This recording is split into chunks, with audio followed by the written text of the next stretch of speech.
తెలంగాణ ప్రాంతంలోనే ఒక రికార్డ్. మారేడుపల్లి అంటేనే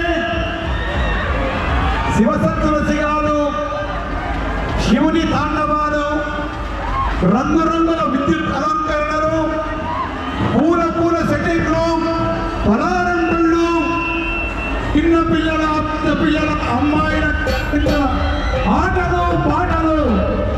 ఈ పాటల మధ్యలో మీకు ఈ కార్యక్రమాన్ని ఎంతో దేదీప్యమానంగా అందిస్తున్నటువంటి ఇద్దరు మిత్రులు, చిరమైన కిట్టు యాదవ్ గారు మరియు తిరుమల వంశీ గారు, వీరి ఆధ్వర్యంలో ఏర్పాటు చేసినటువంటి స్వాగత ద్వారానికి మీ అందరికీ భక్త జన సందోహానికి స్వాగతం, సుస్వాగతం.